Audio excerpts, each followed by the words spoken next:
حضرت شیخ بایزید رحمت اللہ تعالی علیہ لکھا ہے کہ حضرت نے اپنے مریدوں کے ساتھ نماز پڑھنے جا رہے تھے تو گلی تنگ تھی تو اس جانب سے کتا بھی آ گیا تو ظاہر اگر تلقین آئی غیب سے کوئی دل میں خیال تو آیا ہوگا نا، تو حضرت نے اپنے کپڑوں کو بڑا سمیٹا اور سائڈ پہ ہو گئے کہ کتا گزر جائے کہیں میرے کپڑوں سے لگ ہی نہ جائے یہ. تو پھر یہ تلقین آئی غیب سے، وہ جو کتا ہے نا وہ بول اٹھا، عرض کرتا ہے بایزید کیوں مجھ سے اتنی نفرت کر رہے ہو؟ آپ نے فرمایا تو نجس ہے، میں نماز پڑھنے جا رہا ہوں، میرے کپڑے خراب کر دے گا، میں تو اس لیے پیچھے ہٹا ہوں.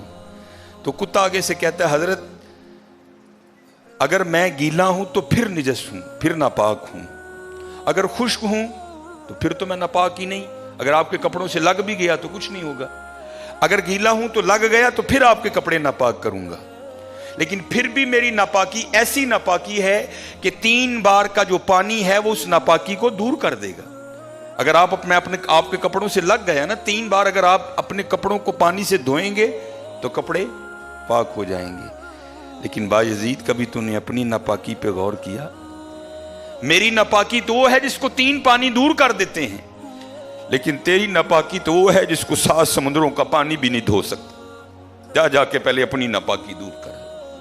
ہاں حضرت یہ اندر کی ناپاکی، اور کیونکہ بات ان سب بابوں کی ایک ہوتی ہے، انداز جدا ہوتے ہیں، تو پھر یہی بات حضور بلے شاہ رحمت اللہ تعالیٰ نے کس طرح لکھی.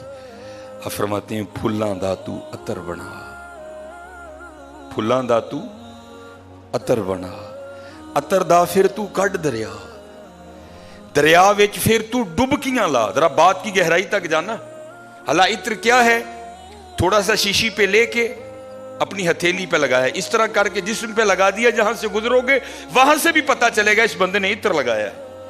اگر تھوڑی امپورٹڈ شیشی ہے تھوڑا سا خود پہ سپرے کر لو، جہاں سے گزرو گے وہاں سے بھی پتا چلے گا کہ اس نے عطر لگایا. عطر تو اتنا سا بھی ہو تو وہ بو کو دور کر دیتا ہے، ختم کر دیتا ہے وہ. لیکن کتنا گہرا مصرع ہے، پھلاں دا تو عطر بنا، عطر دا پھر تو کڈ دریا. تھوڑا سا لگانا نہیں، پھلاں دا تو عطر بنا، عطر دا پھر تو کڈ دریا، دریا وچ پھر تو ڈبکیاں لا، پھر بھی تیری بو نہیں مکنی، پہلوں اپنی میں مکا.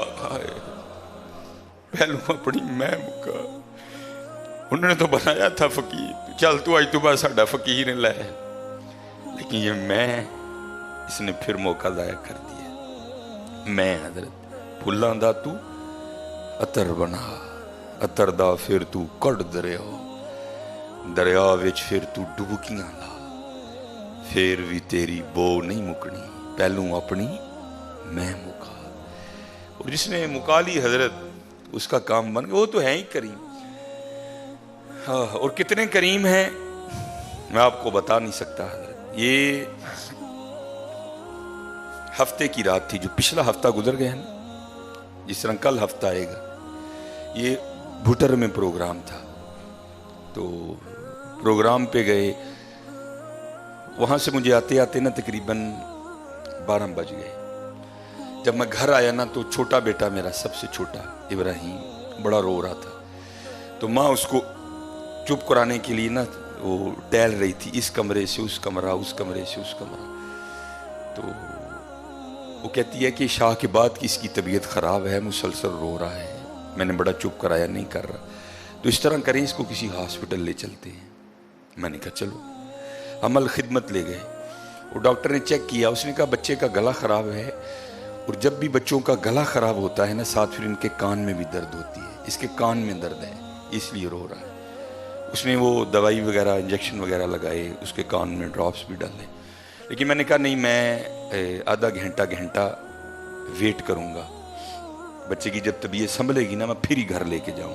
ہم وہاں بیٹھ گئے. خیر بچے کی طبیعت سنبھل گئی، ہم لے کے نا گھر آ گئے. اب ظاہر ہے بچے کی طبیعت خراب تھی، اس کی ماں نے عشاء کی نماز نہیں پڑھی تھی، میں نے فرض اور سنتیں پڑھ لی تھی، وتر اور نوافل میں نے بھی نہیں پڑھے تھے. وہ بچہ سو گیا، ہم نے اس کو چارپائی پہ لٹایا، آگے میں نے نماز شروع کر دی، میرے پیچھے میرے بیٹے کی ماں نے نماز شروع کر دی. اب میری وطروں کی نا دوسری رکعت تھی، ظاہر ہے ماں بھی یہاں ہی ہوگی. وہ فرض پڑھ رہی تھی، میں وتر پڑھ رہا تھا، یا اس کی تیسری رکعت ہوگی یا اس کی بھی دوسری ہوگی یا چوتھی ہوگی. اب اس کی نا آنکھ کھل گئی، اس نے بڑی شدت سے رونا شروع کر دیا. تو ہر مسئلے کی روح سے آپ نماز توڑ سکتے ہیں، کیونکہ وہ چارپائی سے بس گرنے ہی والا تھا. دودھ ابل رہا ہے، بی بی نماز پڑھ رہی ہے، نماز توڑ کے دودھ بچائے. کوئی کنویں میں گر رہا ہے، نماز توڑ کے اس کو بچاؤ. پہلے توڑ سکتے تھے، لیکن میں نے کہا نہیں، میں نہیں توڑنی. کوئی واقع تھا نا حضرت، محبت تو تھی اولاد کی لیکن دل تھوڑا سخت. لیکن ادھر کیا تھا؟ ادھر ماں تھی حضرت. اس نے کیا کیا؟ اس نے نماز توڑ کے نا بچے کو جا کے چارپائی سے اٹھا کے سینے سے لگا لیا. اب میں نے وطروں کی تیسری رکعت پڑھی تو میں مصلی پہ بیٹھ کے نا میں رو پڑا. ہائے، نبی علیہ السلام نے کیا فرمایا کہ اللہ جل شانہ بندے سے 70 ماؤں سے بڑھ کے پیار کرتا ہے. یار اگر ایک ماں کی محبت یہ ہے تو پھر اس کی محبت کیا ہوگی؟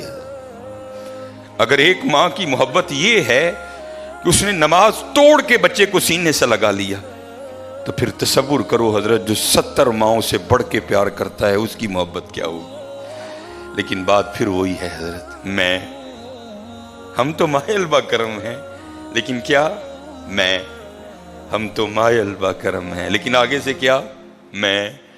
جب یہ وہ بچہ تھا نا، میں نہیں تھی حضرت اس میں. وہ تو پوری شدت سے رو رہا تھا، مجھے بٹھاؤ، مجھے اٹھاؤ، مجھے بچاؤ، مجھے بچاؤ. شدت تھی نا حضرت، اس شدت نے ماں کو مجبور کر دیا کہ اس نے نماز توڑ کے بچے کو اٹھایا. یہاں بھی جب شدت آتی ہے نا حضرت، تو پھر دریائے رحمت ایسا جوش میں آتا ہے کہ بگڑی بن جاتی ہے. لیکن پھر کیا ہے؟ ہم تو مائل با کرم ہیں، کوئی سائل ہی نہیں.